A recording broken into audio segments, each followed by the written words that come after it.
Hello. In the last video, we discussed data frames and how to look at the data inside of an R data frame. Now, in this video, we're going to expand upon that idea, and we're going to begin using data frames to prepare data for analytics.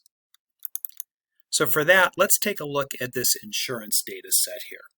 Now, this is a CSV, so this is just a simple ASCII file, just a simple text file, and we're going to open this up. And this is data that you might see in a real-world situation. Real-world data is never clean and easy to work with. You always have to prepare it before you can do any sort of statistics on it. Now, let's expand it and take a quick look. Now, this particular data set is data that contains information on people who had auto insurance. And what we have here in this first column is claim flag. This is, did the person crash their car or not during the time they had the insurance?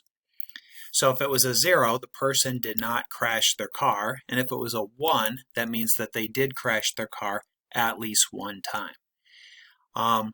Over here on the second column, we have the claim amount. So if they crashed their car, what did it cost to pay to fix the car? So you can see this guy here had a 0. He didn't crash his car, so we didn't have to pay anything to fix it.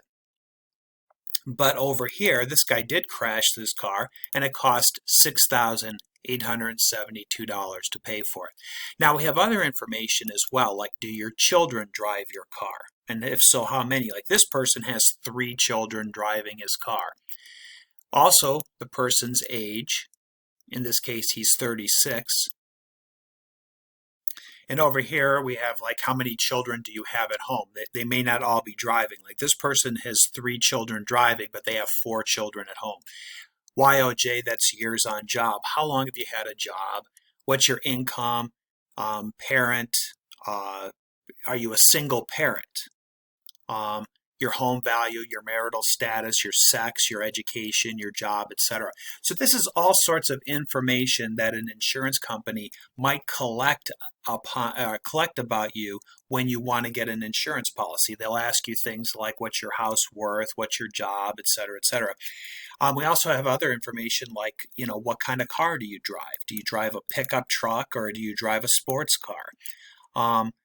Do we have other things like has your license ever been revoked because you speed too much? Or how many traffic tickets have you had, MVR points?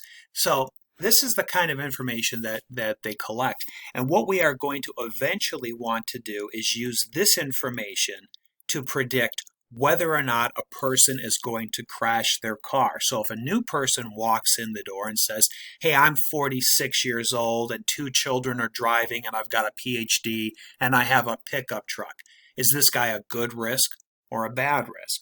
So this is what we're eventually going to find out. But before we do this, we need to prepare the data. Now you're going to notice here that we have things like categorical data. So this is things like yes and no. Now, we can't put that into a mathematical formula, so we're going to have to convert that to numbers.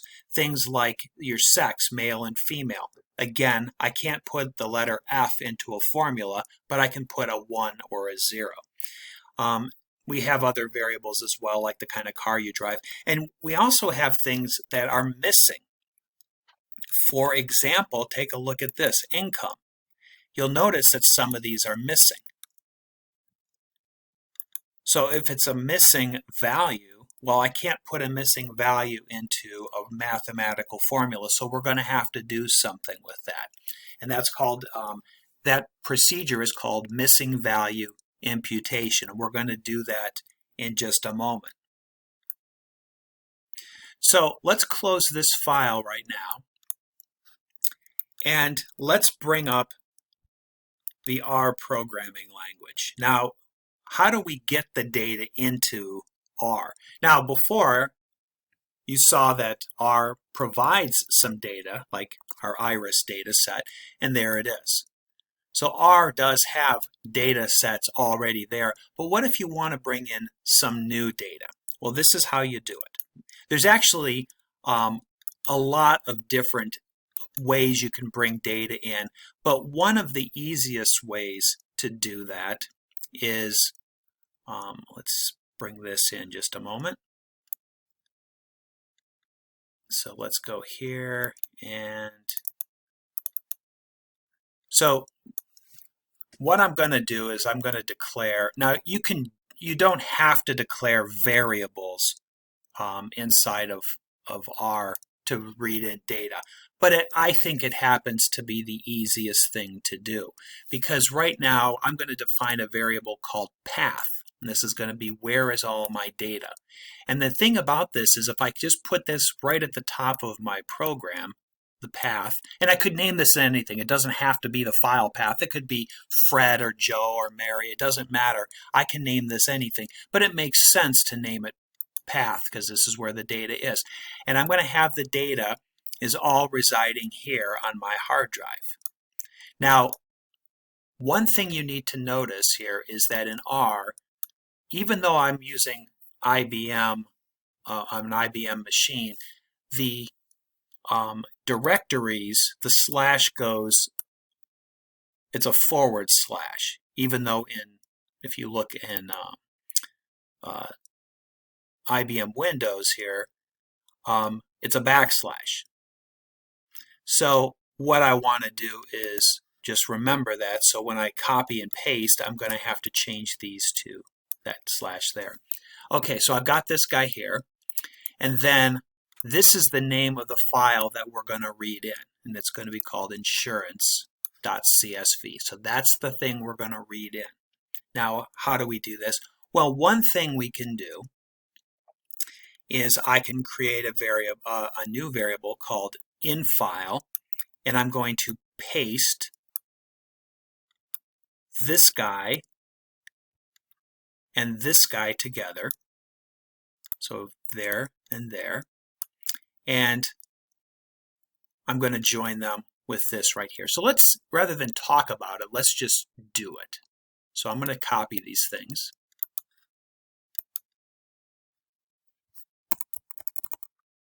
And I'm going to paste those things in. So now I've just created three variables. So if I do path, there it is. And if I do file name,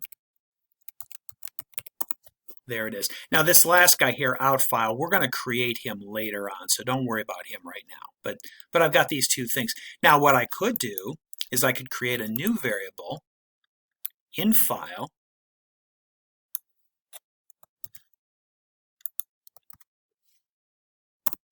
and if I type infile, you can see that it is this guy combined with this guy, and it's separated by him. So I've got this data here. I've got this guy here. And then I've got this guy. And this is where this resides on my hard drive. So this file is there. Now, how do I read that in? Well, the way you can read that in into R is just simply the read command. So I can type in read CSV in file. And then I'm going to store it into a data frame. And we worked with data frames last time. I'm going to call my data frame DF. I can name it anything I want, but as I mentioned before, it's a convention is to name your data frame DF. So we're going to do that right now.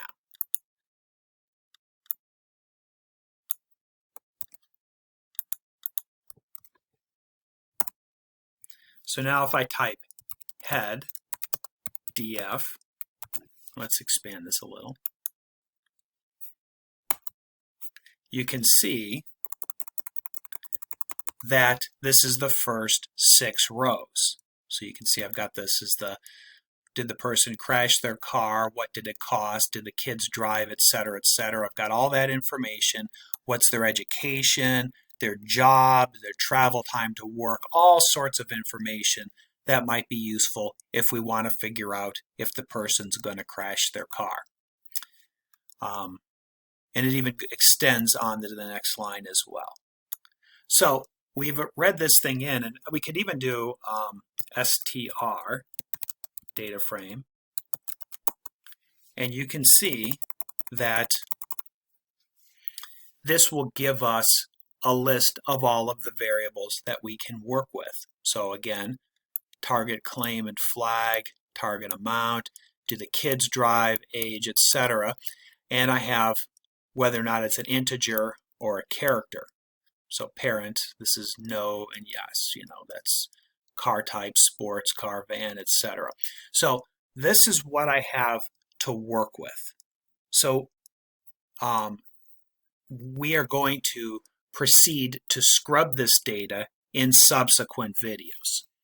But before we do that, let's take a look at one other way to read in data. So instead of my reading the data in this way, I could do it a second way. I don't have to merge this guy and this guy together. I don't need to do that. What I could do instead is I can just simply say, set the working directory to the path. So if I do this,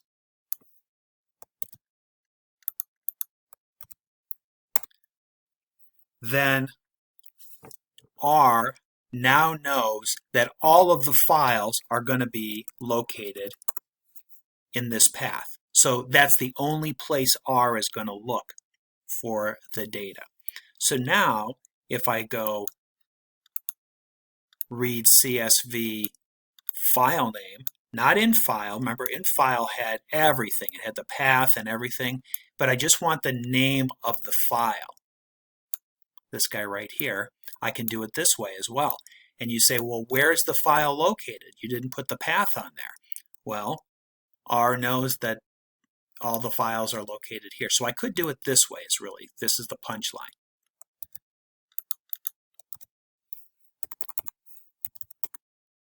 And there it is. Whoops, I typed all that data in. I should have done head df. There we go. So there we have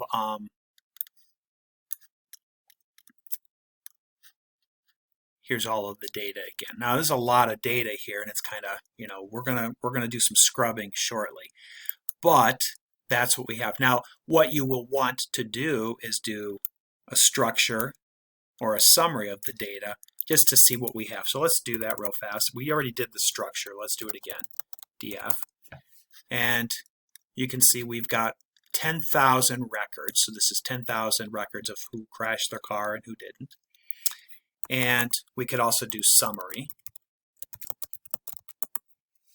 And you can see here we've got, this is the claim flag, and this is the claim amount. Now, interestingly enough, down here it says, hey, look, you've got 7,556 of these are missing. Well, the reason why they're missing is because the person didn't crash their car. Now, there's a lot of things we can do with that missing data, and we'll explore that shortly. But we can look at some other things here, like, for example, years on job. This person here has 548 of those are missing. The home value, 575 of those are missing. So we're going to have to do something about that. And furthermore, we're going to have to do something about these missing jobs and or the jobs and the education. We're going to have to convert those into numbers. So that's what we are going to do in the subsequent videos. But this is step one, is we've just read the data into the R programming environment.